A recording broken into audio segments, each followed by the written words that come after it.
The sky above Virex Prime shimmered like liquid glass. Giant silver towers reached into the clouds, glowing softly with energy. Hovercraft moved in perfect patterns, and alien species from hundreds of worlds filled the platforms below. Virex Prime was calm, peaceful, and orderly, until the humans arrived. Without warning, a fleet of Earth ships dropped out of hyperspace.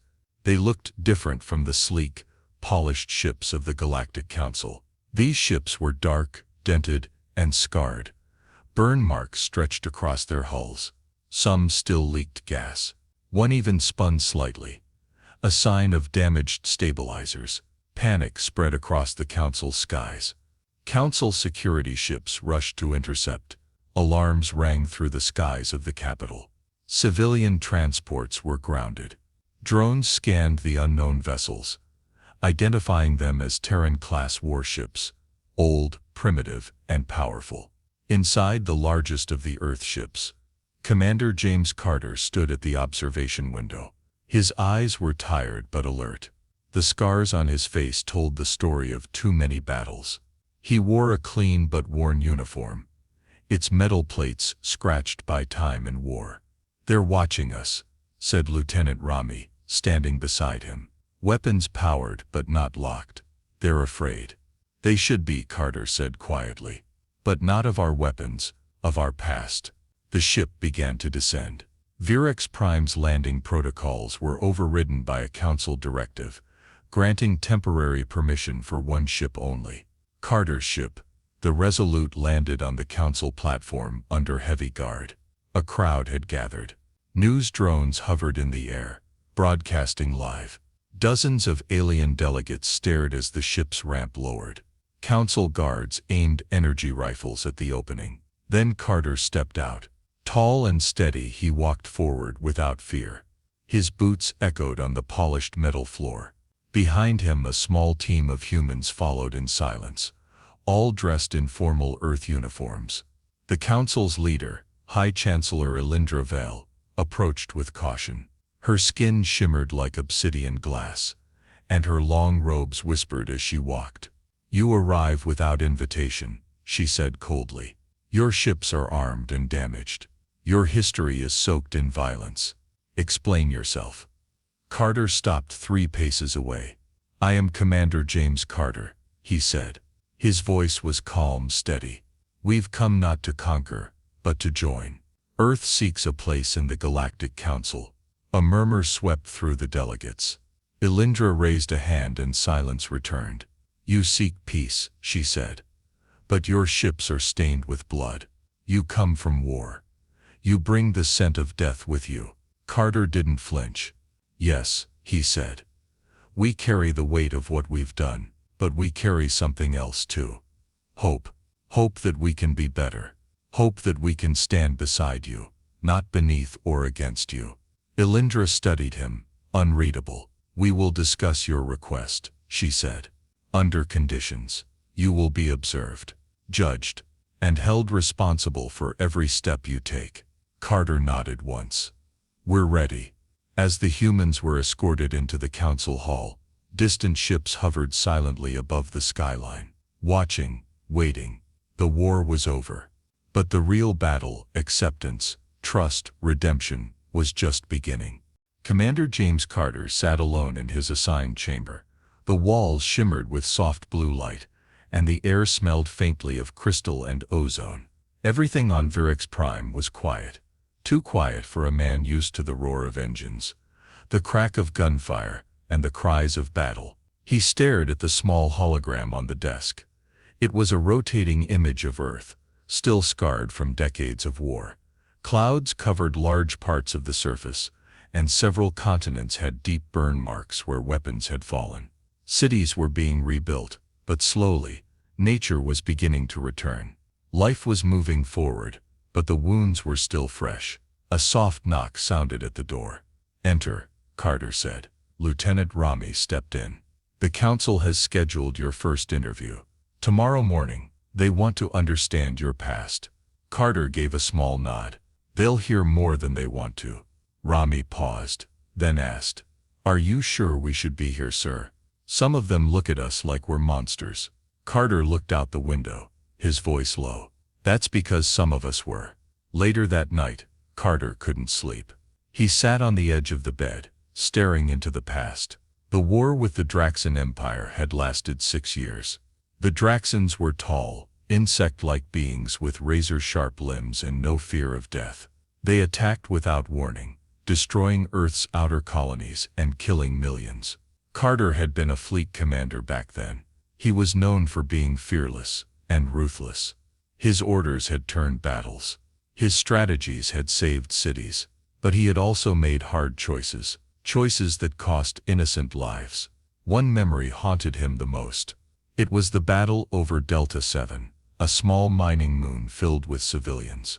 The Draxans had taken control and used the moon as a base. Carter had been told to destroy the Draxan fleet at any cost. He gave the order to fire. The orbital strike had vaporized the enemy ships and half the moon. Over 30,000 civilians died in the blast. Carter had followed orders, and the war had moved on. But that number never left him. Now, here he was, asking a galaxy full of peaceful beings to trust him. The next day, Carter stood before the Council's memory hall, a tall domed building surrounded by light columns. Inside, alien historians and peacekeepers sat in a circle. A floating AI recorder hovered nearby. Elindra sat across from him, her face calm and unreadable. "We wish to understand your nature," she said. "Not from your words, but from your memories." A glowing platform rose in the center. Carter was asked to step onto it. He obeyed. The machine tapped into his mind.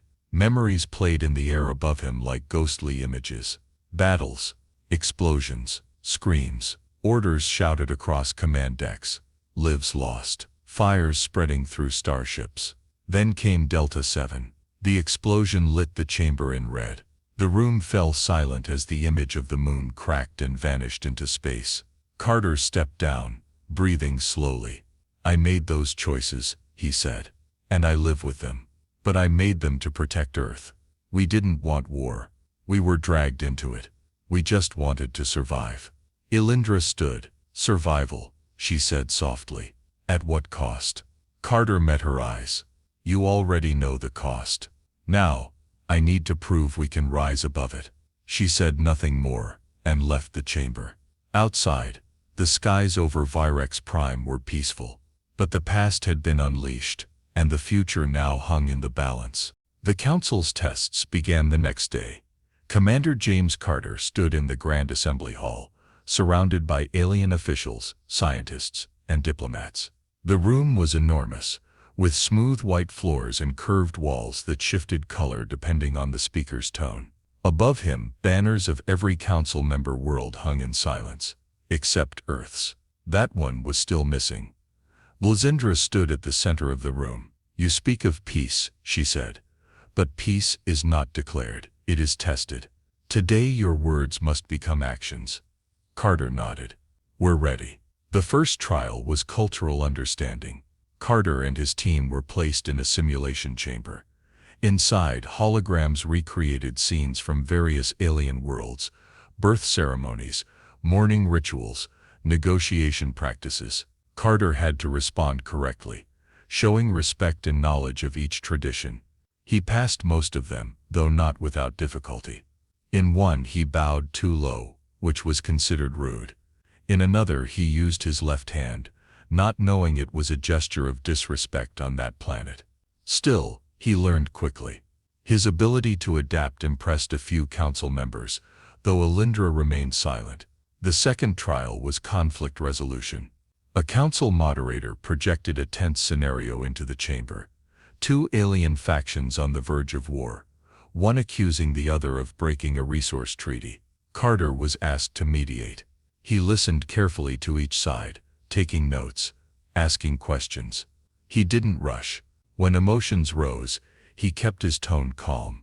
After 2 hours, he proposed a compromise: shared access to the resources under monitored supervision, with neutral council observers on site. The moderator nodded, recording the result. One alien delegate muttered, "Surprisingly balanced." But not all reactions were kind. A tall, thin ambassador from the planet Kyrix spoke sharply. Your people once solved conflicts with bombs. Now you speak of balance. We do not forget so easily. Carter didn't answer. He only lowered his head slightly and moved on. The third trial was the hardest emotional discipline under stress. Carter was placed in a virtual environment that mimicked real danger. Alarms blared, simulated explosions shook the ground, and holographic civilians screamed for help. His team was forced to make rapid decisions as conditions worsened. Suddenly, a simulation showed a council ship crashing into a human transport. Dozens of simulated deaths. Carter froze for a moment. He knew it wasn't real, but it felt real. His hand trembled slightly. Then he steadied himself and began directing rescue efforts, ignoring the emotional pull of the images. When the test ended, Alindra stepped forward. You control your emotions well, she said. But emotion is not weakness. Denial is. Carter looked at her. I feel everything. I just choose when to show it. After the trials, Carter walked alone through the reflective gardens behind the council chambers. Tall, glowing trees stretched into the sky, their leaves shifting gently in the wind. Lieutenant Rami joined him. We passed most of it, Rami said. Not perfect, but better than they expected. They're not judging our scores, Carter replied. They're judging our soul. Rami hesitated. Some of them might never accept us. I know, Carter said. But we don't need all of them, just enough. As they walked beneath the glowing trees, neither of them noticed the small drone hidden above, watching, recording, and waiting. Night on Virex Prime was quiet, but it never truly slept. The sky shifted to a deep violet. As stars blinked overhead, floating lights drifted between buildings, glowing softly. Beneath this calm, something dark was moving. Commander James Carter stood on a balcony outside the Earth delegation's quarters. He was restless.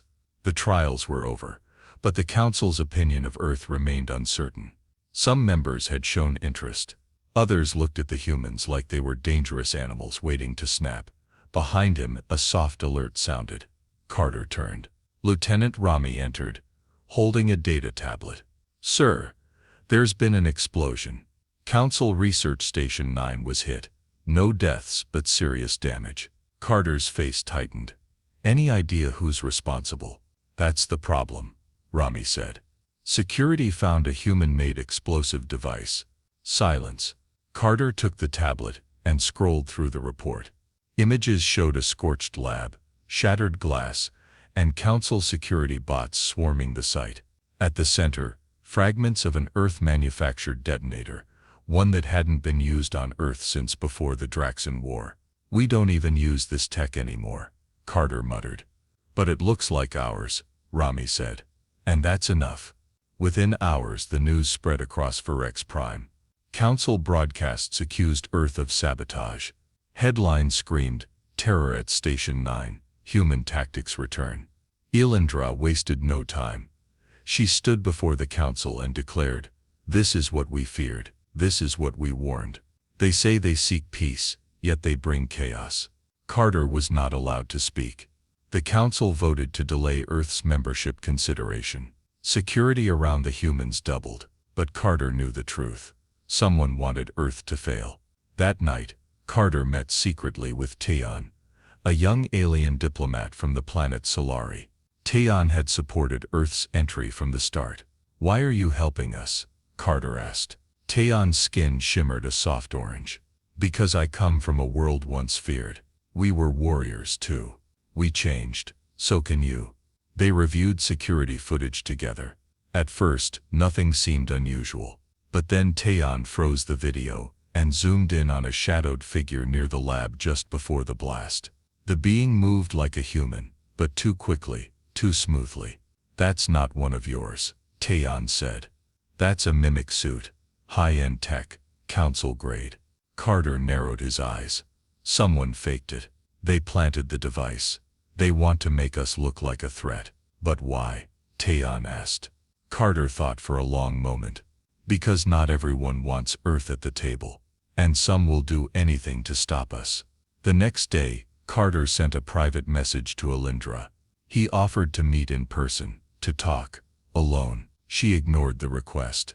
Instead, Carter took another path. He submitted a formal appeal to the Council Ethics Committee, requesting an independent investigation into the bombing. Most expected it to be rejected. To everyone's surprise, the request was accepted. Some council members were beginning to doubt the simple story they had been fed. In the shadows, those who orchestrated the attack watched nervously. Carter had survived war. He had survived politics. Now he was surviving sabotage, and he was getting closer to the truth. The council hall was more tense than usual. Delegates whispered to one another in their native languages. Some avoided looking at the humans. Others watched Commander James Carter with sharp, curious eyes. The investigation into the Station 9 bombing had begun. The Council Ethics Committee, once slow and silent, was now active. Evidence was being reviewed. Testimonies were taken. Doubt was spreading, but not everyone welcomed the truth. High Chancellor Elindra Vell stood at the center of the hall. For centuries, this council has been a symbol of peace, she said. Now we entertain membership for a world known only for destruction. We ignore the warnings, the blood on their hands. Are we so desperate to grow that we would welcome chaos into our home? Murmurs of agreement rose from several corners of the hall. Carter stood when his turn came. He walked to the center slowly, calmly. His voice was low, but every word echoed. I don't deny our past, he said. I carry it every day. But peace is not made by perfect people. It's made by those who have seen war and choose something better. A few delegates looked uncertain. One Solari representative nodded slightly. Carter continued. We didn't come here to ask for forgiveness. We came to offer partnership, to share, to learn, and to protect what you've built. He paused. I know we are not trusted. I don't blame you, but trust is not given. It's earned. Let us earn it. Later Carter met with Taeyeon in a quiet chamber under the main hall. The results of the investigation were starting to come in. It's confirmed, Taeyeon said, handing Carter a secure datapad. The device wasn't human. It was constructed using materials from within the Council's own supply system. Carter studied the file. Internal sabotage. Yes, and there's more. Security logs show a false command override was sent from one of Elindra's private servers right before the blast. Carter's jaw tightened. She set us up. Taeyeon hesitated. Or someone close to her did. Either way, it shows intent to discredit Earth. Carter knew what this meant. If the truth was revealed, Elindra could lose power. If it wasn't, Earth could be denied forever. Or worse, attacked. The next day, Carter called an emergency session. The council agreed to listen. He presented the evidence clearly. The device, the override signal, the movement logs. Delegates watched the footage in silence. Some looked shocked. A few turned toward Elindra. She did not speak. When the lights came back on, Carter stepped forward again. You don't have to like us, he said. You don't have to forget what we've done. But if this council is truly built on justice, then it must act with fairness, not fear. For a long moment, no one moved. Then a voice broke the silence. The Solari delegate stood and said, Earth deserves a vote. Others followed. Slowly the council agreed to proceed. A final vote would be held. The future of Earth, and the future of the council itself, was now at stake. The council chamber was filled. Delegates from every corner of the galaxy sat in silence. The atmosphere was heavy, almost still. This was no ordinary session. Today the council would vote on whether to admit Earth into its ranks. Above them, a large display showed two symbols, one for acceptance, the other for rejection. Neither was lit yet. Commander James Carter stood alone on the floor. He wore his cleanest uniform, though it was still faded at the edges. No medals, no decorations, just the man and his words. He looked up at the council. I know what you see when you look at us, Carter said. You see war, you see violence. You see a planet that has burned itself again and again. He paused. You're right. There were small reactions across the chamber. Surprise, interest, some frowns. We are a species born in conflict. We made terrible choices. We built weapons before we built peace. But that's not the whole story. Carter turned slightly, his voice stronger. We also healed. We rebuilt. We created unity where there was division. We stopped fighting each other. And we started reaching for the stars. He took a breath. Not to conquer, but to understand. He tapped a small console, and a hologram appeared. Images of Earth's rebuilding efforts. Children learning alien languages. Scientists working with new species. Fields growing again, where deserts had spread. We don't ask for your trust, Carter said. We ask for a chance to earn it. He stepped back. The chamber remained quiet for a long moment. Then Elindra rose. Her voice was sharp, but calm. Even now you speak well. But words do not erase what has been done. You speak of unity, but your kind nearly destroyed itself. She looked around the room. If we let them in, we invite danger. If we deny them, we may save lives. This is the truth, and you must choose. With that she sat down. The vote began. One by one, delegates pressed their decision into the system. The display above flickered with each new input. Green for yes, red for no. It was close. Very close. Carter watched without blinking. Rami stood beside him, quiet, tense. Then the final vote came in. A green light spread across the top of the chamber. Earth was accepted. The decision was met with silence at first, then soft, cautious applause. Some delegates smiled. Others looked away. A few rose and left. Carter stood still, letting the moment settle. Elindra did not move. She stared at him for a long time, then turned and walked out. Tion approached. You did it. We did it, Carter replied. But it's only the beginning. That night, Carter returned to the balcony overlooking the city. The lights of Virex Prime glowed calmly. No alarms, no tension, just a quiet sky. For the first time in years, Carter felt something rare. Not pride, hope. The human flag now hung among the banners of the Galactic Council. It was simple, blue and white, with Earth's silhouette in the center. But its presence meant everything. For the first time in history, humanity stood as equals among the stars. Commander James Carter watched from the observation deck of the Council Tower. Below him, the city of Virex Prime shimmered under a silver dawn. Starships moved quietly through the sky, their flight paths calm and orderly, peaceful. Behind him, the door opened. Lieutenant Rami entered with a small grin. The first orientation begins today. Our science team is already setting up a trade proposal with the Zilari. We've been assigned a diplomatic hall near the southern district. Carter turned and nodded. And Earth, celebrating, Rami said. Every major city, even the ones still rebuilding. Carter smiled faintly. They deserve it. There was a long pause. Rami looked at him with quiet respect. You never gave up, even when they hated us. Carter turned back to the view. They didn't hate us. They feared what we were. We had to show them we could be more. Later that day, Carter traveled back to Earth. The journey through hyperspace took only hours, but the feeling of returning home made time seem slower. He stepped out onto the surface of Earth under a soft, cloudy sky. The air smelled like rain. Grass grew again where craters once burned.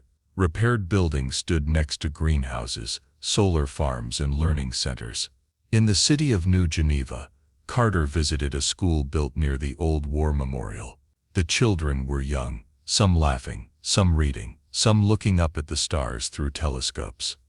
A teacher saw him and smiled. Commander Carter, she said, would you like to say something to the class? Carter looked at the small faces. Some of them had been born after the war. They didn't know the world he had fought in.